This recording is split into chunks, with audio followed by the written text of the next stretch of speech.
bless the Lord, highly favored, excited about Jesus, excited about the word of God. My cup is running over, and I still want some more. How about you? I'm here with Lady BJ, all the way from Texas. How you doing, BJ? Hey, Larry, movie star. I'm doing good. So, I now it's been whistlings in the wind, and I've heard that you're that lady when it comes to freight brokering. If you talking about freight brokering, hey, you the lady to talk to. Yeah, I've been doing it a while, so I kind of know what makes you good at it and what makes you not. So I love it. Like that Okay. commercial says, I love it. I love it. Love it. Yeah. So I got a few questions for you. Okay. What's the difference between a freight broker and a freight agent?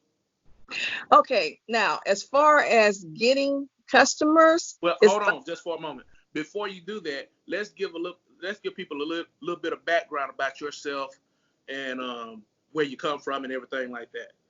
Okay. All right. I'm actually originally from Leavenworth, Kansas. No, I wasn't in prison, but hey, that was my hometown. So I moved to the Fort Worth, Arlington area a long time ago. And I've been in the freight broker business about 14 years. I started out with this Canadian company, and they taught me the ropes. And then I've been a freight broker. I've been a freight agent. And I've been with Landstar now for like 12 years. Oh, okay. Cool. Mm-hmm. All right. So what's the difference between a freight broker and a freight agent? Okay, a freight broker is actually the one that is responsible for getting the MC number, the DOT number, the surety bond. You kind of take responsibility for the credit for the drivers and the customers. A freight agent doesn't have to worry about any of that, but you do have to find your own customers. So you're still responsible for finding your own customers, and the freight broker pays you a certain percent to be able to use their insurance and bond information. Okay, all right. Yeah. Now, have you noticed that all of a sudden it seems that there's like a sudden huge interest in being a freight agent or a freight broker, and why is that? Well, because for one reason, it's all over the internet now. Yeah. People think that just because everything has to be shipped, Mm-hmm. that it's so easy to go in here and contact customers. And, you hear these things about, wow, freight brokers get these huge commissions. Sometimes you do get a huge commission, but sometimes you make $10 on a load. Yeah. those are the loads right there. Ain't nobody talking about the ones you make $10 on. I know, but when you're a freight broker, you have to be able to do both of them for your customer. Yeah. That's what I'm saying. Yeah. Yeah. So when it comes to being a freight broker, is there like a certain training that you need to become a freight broker? It's best, like any other job, to go through some type of training. Like if you were a mortgage broker, you'd have to go through training. If you're a real estate agent, you have to go through training, stockbroker training. Mm-hmm. For a freight broker, there's no, let's say, certificate that's required. Yeah. But you're going to flat out fail if you don't go through some type of training. Yeah. It can be in-person training. It can be an online training. But the best training is to get with somebody that knows what the heck they're doing. Yeah. And I always tell people that nothing is wrong with having a mentor. Like in anything that you do, I don't care if you're selling vacuum cleaners. You need somebody to teach you the ropes. You need somebody to teach you the lingo on how to sell a vacuum cleaner. You need somebody to teach you on how to sell cars or whatever it is that you're doing. If you're moving freight, you need a mentor. You need some type of training, somebody to help you along the way. And a lot of times people will jump out without having either of those, without having the training or without having a mentor, and right, because they never hooked up with anybody who could teach them the ropes or get them to the place where they could succeed. That's true. Yeah. So are you so after you finish the freight training and everything like that, are you ready to start making money like immediately right after training? No, I'm just going to be straight up with you, Larry. I know there's so much on the internet now about, take my training class for $600. I've seen them all the way up to $7,500. Yeah. And they last for 2 days to 1 week. You're not ready to do anything after 1 week, whatever it is. So it's good to have training, but I'm just saying be careful, because these are salespeople. They're in this for the money. Yeah. So it's fine to take a class, but afterwards you can have a plan. And the best plan that I can think of is if you can find a freight broker in your city that's at least been a freight broker for about 5 years. See if you can team up, offer to go in there and sit in the office free. Just, like people have asked me before, even some drivers. Yeah. Can I just watch you for 2 days? I'm like, yeah. But then if you really, really, really want to become a freight broker, ask them if they can work for you, work for them and help you get some customers. And they will ask for a percent, which, that's just the way it goes. Nobody's going to train you. Yeah. So is this something you can do part-time? Is it a full-time gig? Because I know a lot of people saying, hey, look, I'm going to work my 9 to 5. Then after I get off my my 9 to 5, I'm going to work 5 to like 12 or 6 to 2 or whatever it is. Is this a full-time or a part-time gig? This is a full-time gig. I tell you, I got so many instant messages right now on Facebook. People like, okay, I really want to be a freight broker, but I can't afford to quit my job. So I want to work from 6 to 9 on the weekdays, and then on the weekends, like from 8 to 5. You got to work when your customers are working. Yeah. You're contacting companies, and companies are open from 8 to 5. Yeah. And then some of them open earlier than that. I know. Yeah, that's true. Yeah. And as far as wanting to work at part-time, say, for example, your customer gives you a load to pick up at 9 o'clock. The driver gets there at 9 o'clock. Something's not right. The paperwork's not right. The pickup number's wrong. You're at a job and he's calling and calling. And then your customers want to know, well, is everything okay? The load pickup, they can't reach you till 1 o'clock in the afternoon. That is your first and your last load with that customer. They don't tolerate stuff like that. Yeah. So that's why you got to be available full time. Yeah. And by full time, I don't mean at Walmart with your smartphone, Yeah. I mean, in front of your desk somewhere where you can pick up that phone or you can look online at any time at your emails. I mean, it's just so important because there's so much competition out here, and there's freight brokers out here that are on it. They are on it. I'm telling you, because they know a lot of people try to work this part-time and they're just waiting in the wind for you to mess up. Yeah. And I heard this was a cutthroat business. Business. It is. Now tell me how you done lasted so long in this industry with it being so cutthroat and to still have your integrity intact. Well, I think the reason is because when I started, you had to really know the business. You had to really know, what you were doing, because there wasn't a lot of online. I mean, I think I only probably been on Facebook for about 6 years. Yeah. There wasn't a lot to go on. You had to actually learn the business. The customers depended on you to, like, for example, they'll say, hey, I need this load picked up. Well, you have the DMs. A lot of times they don't know they need a van or a flatbed or whatever. So you had to do research. You had to know what to do. So I think the reason I've lasted so long is because of my discipline. Yeah. When you don't have a clock to punch or anything, you still got to get up, and sometimes, most of the time, even if I'm at my home office, I get up and get dressed like I'm going to go somewhere. Yeah. It helps me mentally, and you have to have a schedule. I don't care how big and bad freight broker you think you are. You can get that phone call any minute that goes like this. Hey, BJ, I got some good news. It's like, okay, what is it? We just bought some trucks and we won't need your service anymore. And like, oh my gosh, here we go. Yeah. So when that happens, and that will happen, you have to always cold call. Yeah. Because you never know when you're going to get that phone call. Yeah. You ought to always have some business coming in. And I was just about to ask you what are some of the qualities that you need to become a freight broker. And you touched on a few of them right there. You got to have that discipline. I just started as a dispatcher. I just started my own dispatch company. And so with me starting my dispatch company, man, I got to get up, got to do cold calls, got to reach out to shippers, got to reach out to brokers and carriers. And so, and I'll put my information below. Matter of fact, here it is right here. Boom. And so, if you need some information about, if you're an operator and you're looking for information about dispatching, just make sure you hit me up. and I'll take care of your needs. Okay. So what are those? Qualities that you need to be able to be a successful broker in the business? Number one is sales. Mm-hmm. Sales ability. You have to be a salesperson. I don't care, Larry. I've had brokers that work for me that are the most organized person in the world. You can go to their desk and find anything. Yeah. But the phone, Yeah.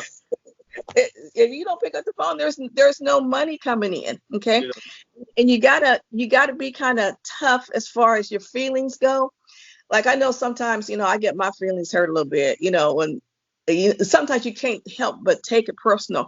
But you gotta put that on the back burner. You gotta call.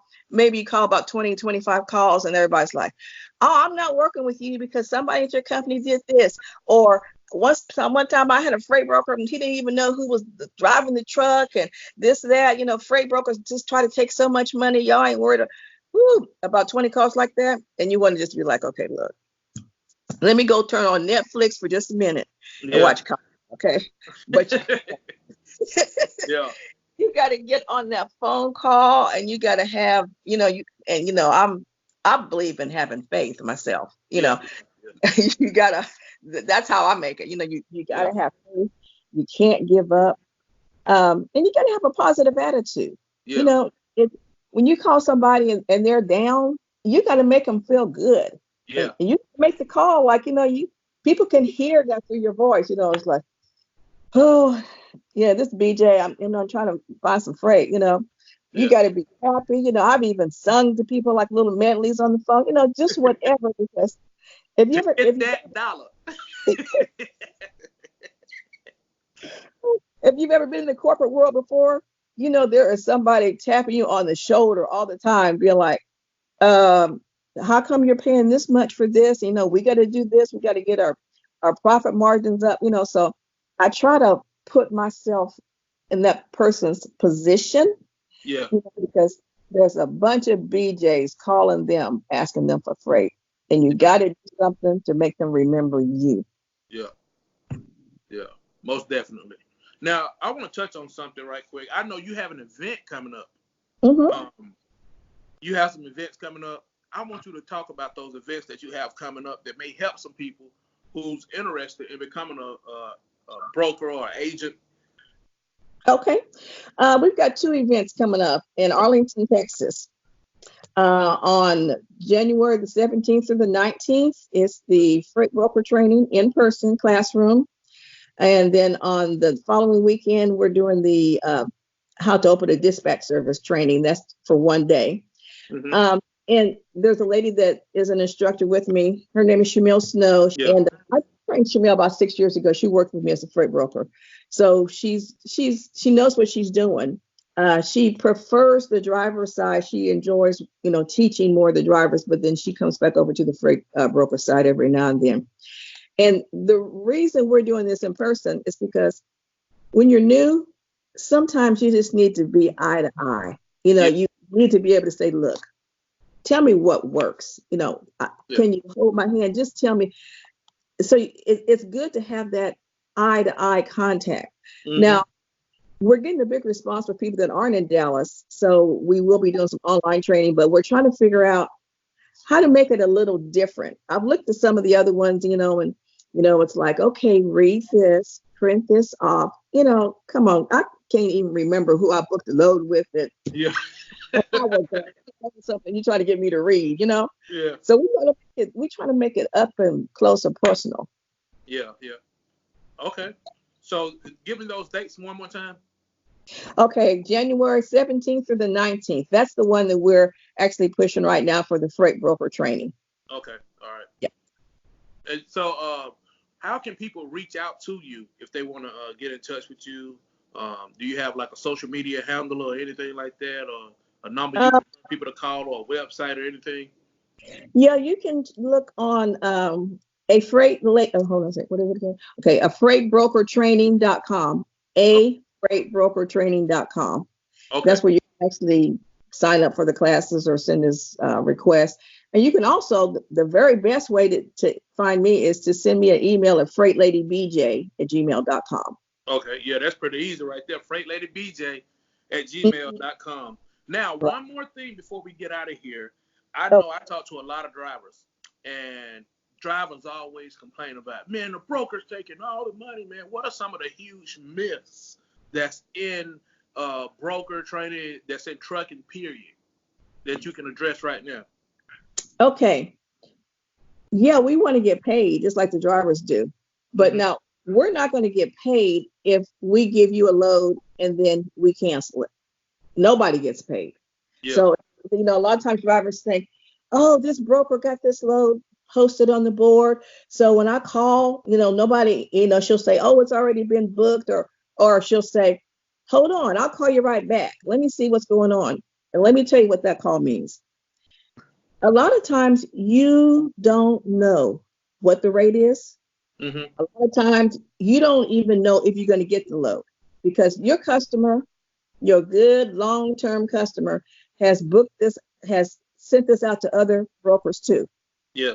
If you don't post it, you're not going to get a chance to move it. So it normally goes like this. The customer sends you an email. Hey, I need a truck, Dallas to Atlanta. Okay.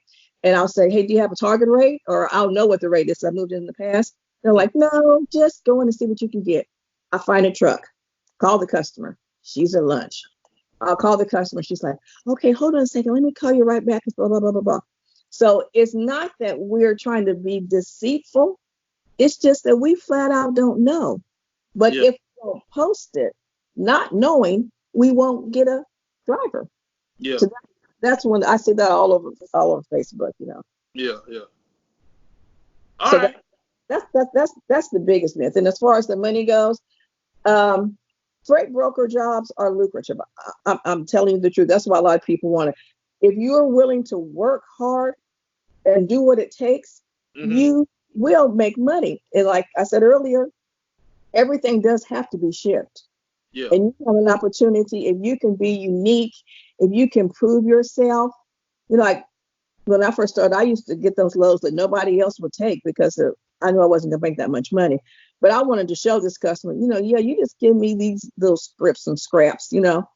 And then once they see, dang, she's working hard for this $25, let me go in and give her some more freight. Yeah. So you got to take you're making money, you got to be just as positive as you are when you're not making none. Yeah. Because you're a business owner. It's all part of being a business owner. Yeah.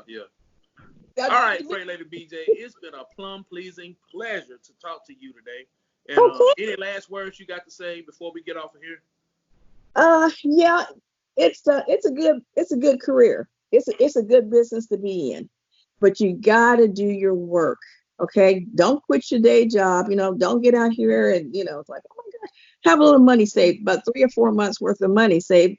That way you can kind of relax a little bit and learn. You're not up against the wall. It's like, okay, I got $100 in the bank. I got to move a load by Tuesday. No. Don't put yourself through that. Yeah. But yeah, I suggest that you go for it, because if you do it the right way and if you get some good training, you will like it. And it's a good career. It's a good legacy for your family, and you'll enjoy it. Groovy. Well, we've been talking to Freight Lady BJ. This your boy L Boogie. I'm blessed the Lord, highly favored, excited about Jesus, excited about the word of God. My cup is running over, and I still want some more. And guess what? I'll see you at the top, because the bottom is too crowded. And you know what? I like my space. Holla at your boy when you see me in the streets. Holla. Bye.